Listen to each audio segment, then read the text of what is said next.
Life after football. Where do you see life after football? Do you see yourself in the cave, whether it's coaching, being an agent, being a liaison, anything like that, or completely outside of football? Do you know what's mad, yeah? I say over the years it's changed. Probably changed. It changes quite a bit. Obviously, I've got my B license because I thought I want to go into the coaching side of the game.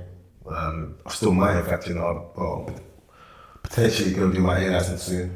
And I didn't know that I'd enjoy coaching as much as I did. So I did that at Charlton, I did that under 9s and the under 11s. Bro, I got so invested in them kids, man. Like, I got so invested in the kids that I used to, like, on the weekend, I'd go to, like, their games. Right. Do you get what I'm saying? And it was mad, like, but I just love them kids, innit? Do you get me? Like, I got videos of, like, them just doing skills, and they're incredible, innit? Do you get what I'm saying? I didn't realize I'd like it that much, innit?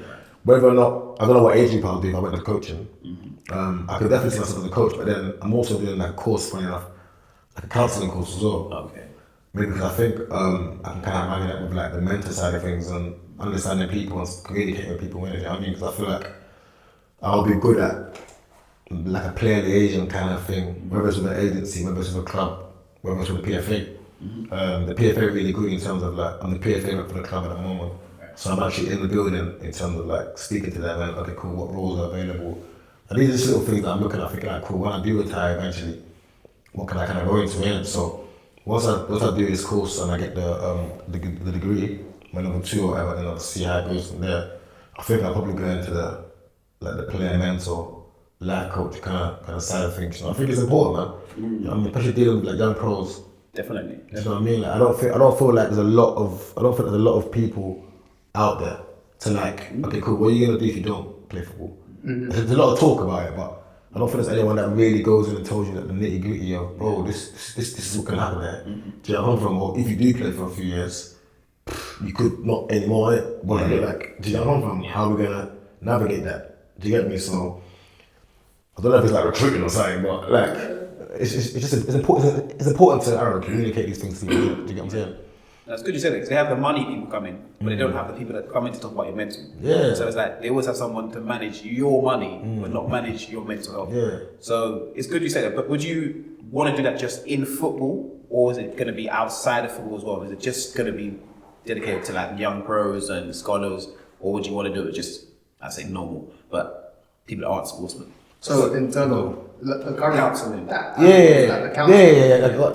bro. Like, initially in my mind, I was like, I just think it would be like sports people, innit? Okay. But then as I've got deeper into this course, the course is deep in terms of, like, just the different ways you can approach different things, and I've learned a lot in terms of, like, just listening and responding on how to, like, I don't know, treat people, and more so how to communicate these things now. And, like, I think I'd be able to do just general life as well as sports. Yeah. Now, whatever route I do take in the end, it'll be interesting. But I think I could definitely do both, like sports and also life as well. I wouldn't want to just limit myself to sport. Yeah, of course. And you said you love coaching the kids. Would you want to go into management though? As in, like, management, because I can see the leadership in you. So you can lead a team of men, as you've done many times before. So do you feel like you want to go into management as in, like, proper first team management instead of just, because you know the kids game is different. It's different, developing instead of, like, having to results based. So you could be no manager. Like, I don't think I want to be a manager, you know? Okay.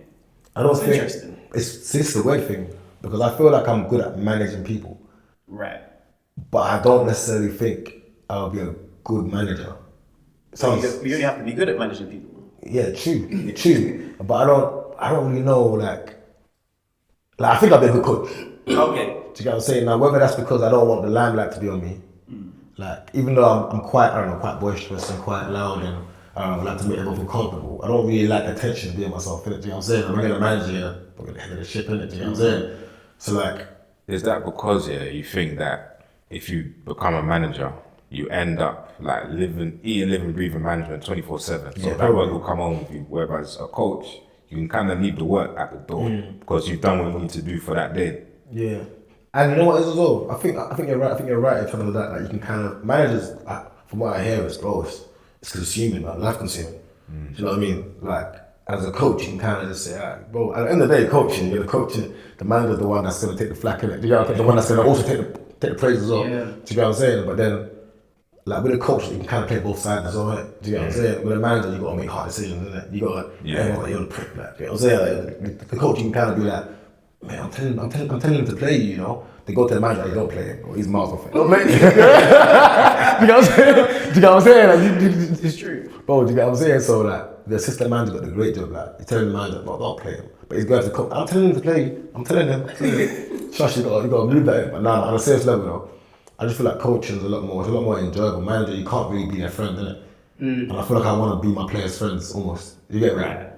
I don't think I know how to like, separate that. Nah, I understand that. Yeah, you got because do you know what I'm saying? Yeah, it's a weird one to marry up. It's a weird one to marry up. I just think that a good you see with your manager right now, a good manager knows the game as well. But his main thing you say is man management. For instance, like a Neil Warnock, man management. Yeah. Sam Allardyce, man management. Yeah. They just bring in the right people. Yeah. So I feel like you could do that, and then you can take the praise. Nowadays you ain't got to do press conferences to send your coach out there. You want to say play it, don't play it. Do you get what I mean? Bro, you know what's mad? You never know, innit? You never know, innit? Like, you never know where you're going to end up. Yeah. You never know what you're going to go down. You're doing your badges for a reason, Yeah. and maybe you may potentially go in that field. Because like you said, that Charlton, you never saw yourself doing the badges. Yeah, for sure. Until you actually got there. Do you know what I mean? So it's definitely an option, bro. It's definitely an option. Whether or not it happens, listen, I think the more options you have, the barriers. the better it is, isn't it? You know what I'm saying? So, listen, I always say to you guys, especially you pros, you've got more access to things, rightfully so, where maybe not rightfully so that you don't have to pay for it. You've got a lot of things through the PFA. This is where I always give the PFA credit. Like there is a lot for footballers to access, whether it's in their current stage of their career or to look to plan after their footballing career. And I feel like that's one thing you actually do look into and you do try and utilize and think. You've been thinking like that for a very long time, which is very good. But even with just quickly go on the PFA, like they can help you with anything. Yeah.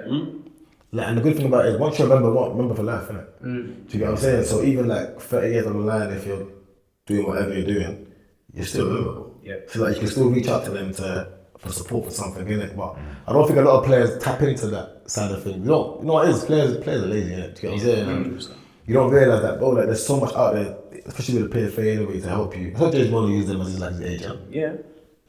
So you know what I'm saying? Like, they can be an agent, they can be this, and they genuinely care about the players. Like, we had a meeting the other day, speaking about from the PFA, just talking about like what you don't have to take from managers. Like in terms of like how they speak to you. So, Yeah. You know, football culture is the way they speak to you is mad, innit? Do you know what I'm saying? But like the guy, you don't have to take that, bro. Like, and obviously the guy who would have co-signed the message in terms of like, come in. He's saying, bro, if he talks to you anyway, you don't have to, you know what I mean? Like there's people out there that will put a stop to that kind of thing, innit? But it's mad. Yeah, they're generally for the players, though, that's what I'll say. It's a very good union. I think it's the best union on a sports basis going because Yeah, well, that might be the best union in general. Yeah, I'll tell you that. yeah. They're probably working. As someone in the union. As they said, you can use it for anything. Like in terms of when I was injured, they pay for it. Yeah, bro. They literally, if your club are, some clubs, Yeah, they're just saying, no, I'm not playing for this. They'll pay for it. They'll even supplement wages for a piece of time. Is it, yeah? See, I didn't know that. Yeah, the PFA are real good. As in like business courses, you see them in the PFA pre-season stuff. Yeah, for sure. About free agents they were in the pre-season, so they're putting out on they're extending the camps for longer periods of time. So they're trying their best to get everyone out, just being a professional. Even people that haven't been professionals but are playing at like national league level, but they just never got a pro contract, so they're not part of the PFA. They're trying to help out. Because you will be a PFA member for life once you've got a scholar contract. Yeah, scholarship. So it's So mad. even if you don't end up getting a professional, It's mad, like, I mean, one of my guys, That's it. one of my guys, he hasn't played in this country for, I'm talking 13 years or 12 years. And he's still reaching out to them like when he got injured, and they still treated him. They still helped him with like his ACL injury or whatever it was. Yeah, they paid Mad, for bro. when I did my hamstring, they paid for everything. Bro, it was a proper organisation, bro. And then even if you go abroad and there's financial issues where your club's not paying, they've stepped in. There's one or two people who know they've stepped in for it. See, that's right, bro. You gotta just tap into them, innit? Do you get what I'm saying? Because they ain't gonna come to you. No. You have to. They got too many players to manage. Do you get what I'm saying? But I think there's like over like 1,000. It's mad how many members they got. Every person. Yeah, it's silly the amount of members. But I think it's like actively. There's like I went to a thing the other days. I don't know how many it is, but like they got many players, man. So they ain't gonna look for you, bro. You have to go and actively seek them and find out what you need. But they will help you. That's the thing. Joe, what you saying? What? Too late to get a pro, or what? What are we doing?